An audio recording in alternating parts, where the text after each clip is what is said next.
I'm officially at the point in pregnancy where I could have baby on this day, the next week, or a couple of weeks. It's just kind of the point where you're just on your tippy toes, always thinking, are these Braxton Hicks contractions going to turn into more? Is this going to be the night my water breaks? It's just always that exciting anticipation of waiting on the baby to arrive. And I just want to talk a little bit about waiting and letting God pick your baby's birth date. Our culture is not so patient anymore about waiting on babies to be born. There's so much pressure for mamas to schedule an induction or schedule a C-section. And I know there are legitimate reasons for those things to happen. But more often than not, it's a convenience reason of just mama is either tired or pregnancy has become inconvenient at this point when it's hard to move around. You feel awkward. Your clothes don't fit right anymore. You might have aches and pains, around ligament pain, back pain, all of those things that can come with pregnancy. Now, I highly encourage doing spinning babies, which I'm doing right here to help with all of that, as well as chiropractic care. But not to say I don't every now and then feel the awkward ache and pain rolling over in bed or the annoyance of trying to put on my shoes.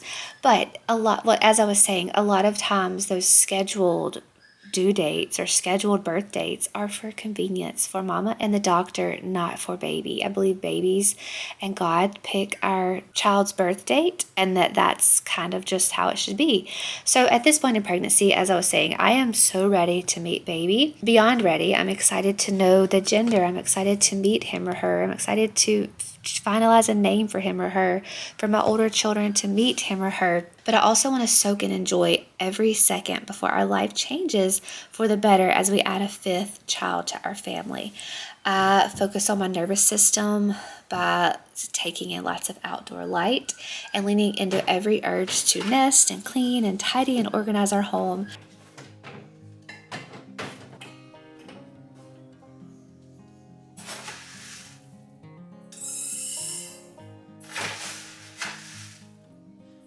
We're finishing up projects, as we always are in our home, getting the house ready, getting things organized for the new babies, where his or her belongings will go.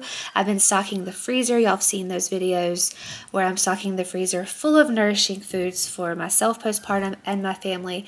And just simply being with my family is what I've been craving right now. I don't know if I have days or weeks left until baby is here. Just being fully present and soaking in every moment of our life, how it is right now. Not obsessing and focusing on when baby is going to arrive. So as far as getting a few last minute things ready before the birth, I had these battery operated candles that I used last time during the birth. I'm just checking the batteries and getting all those ready and prepped to put back up. And then I showed y'all a couple of weeks ago my little postpartum cart that stays in our bedroom for supplements and things I will need in the immediate postpartum season. So this is where I'm filling up my supplements from our little supplement cabinet to put that little bin on my cart. So I have magnesium, Garden of Life green supplement. I have the Calm hemorrhoid tablets. I haven't used these before, so I don't know how well they work.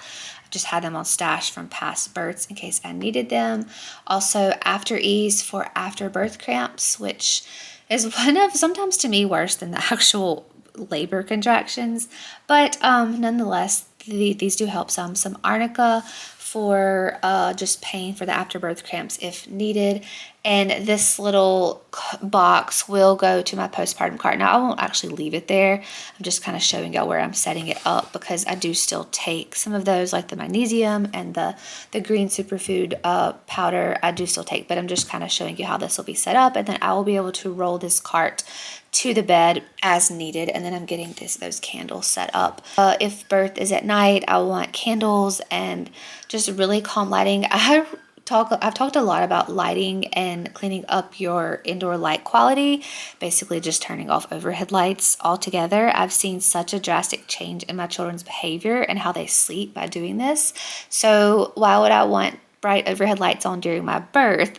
In my second birth, first home birth, I had like the big lights on just because. And it was just not necessary. So I've been working on cleaning up indoor light the last like 8 months, but I'm doing some last minute light bulb changes. I had some warm lights in here, like 30 low wattage, like maybe 30 or 60 watt, but I'm actually switching this bedside table lamp to a red light, which I have been loving, and that will just be on if birth is at night. And then also where we eat dinner, kind of outside of our bedroom, there is another lamp I might have on if birth is at night for walking around the home. It was still just a regular LED light bulb, really bright, from when we thrifted this lamp. So I'm changing that warm from my bedroom to in here where we eat dinner, just to kind of clean up some more of our indoor light and just not turning on overhead lights during birth like I did in my first home birth. It's just much more calming. It's much more of an inviting environment for baby to enter. I know in hospitals it's just like bright white lights, and if that's your birthing situation, it's not much you can help. I remember laboring a lot with the lights off in the hospital, my first hospital birth. So that is an option, but I know when baby is actually born, all those lights come on. It's like boom, everything lit up. The room crowded in when baby was about to be born, and I was like, wow, this is overwhelming, very overstimulating. So I can imagine how overstimulating it is for baby if it was that overstimulating for me. Just encourage you to think about the lighting of your birth. If you're in a hospital, I know that's not always an option, but maybe you can labor with the lights off some and just kind of create more of a calm, warm, soothing atmosphere, even if you are birthing in the hospital. So I'm finishing up with outdoor laundry. This is just such a way to calm you, like just relax. Hanging and taking down laundry off the clothesline. I've talked about this so many times about just how relaxing this is, how this just like calms your nervous system, being outside in the sun with your feet in the earth and doing jobs that have to get done anyway. Just because I'm during the birth of this baby doesn't mean that my jobs stop. I'm still a mom, I'm still a wife, I'm still a homemaker. There's still jobs that need to happen, and continuing those jobs just keeps my mind busy and not thinking and constantly wondering when baby's going to be here and obsessing over that. And also it's just great to keep moving. I remember in my first birth, my child was born in the summer, and I was off work because I was a teacher, and I just sat around all day. I did walk and I did a little bit of spinning babies, which I've talked about before, but a lot of times I just sat around and just wondered when he was going to be born, or just sat on the birth apps and read all this stuff about birth and what could go wrong, what symptom I should be feeling that week, if I was 39 weeks pregnant or 40 weeks pregnant. And it's just all of that really messes with our heads.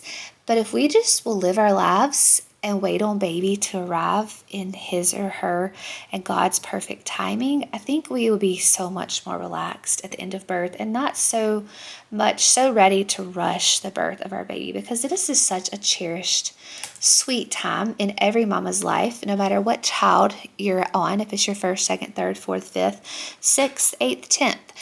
Each time it is so special, those last few days and weeks before your baby's arrival, and I just encourage you to cherish those. Pregnancy will always be a miracle in my eyes. Holding the future of the world in our womb is absolutely incredible.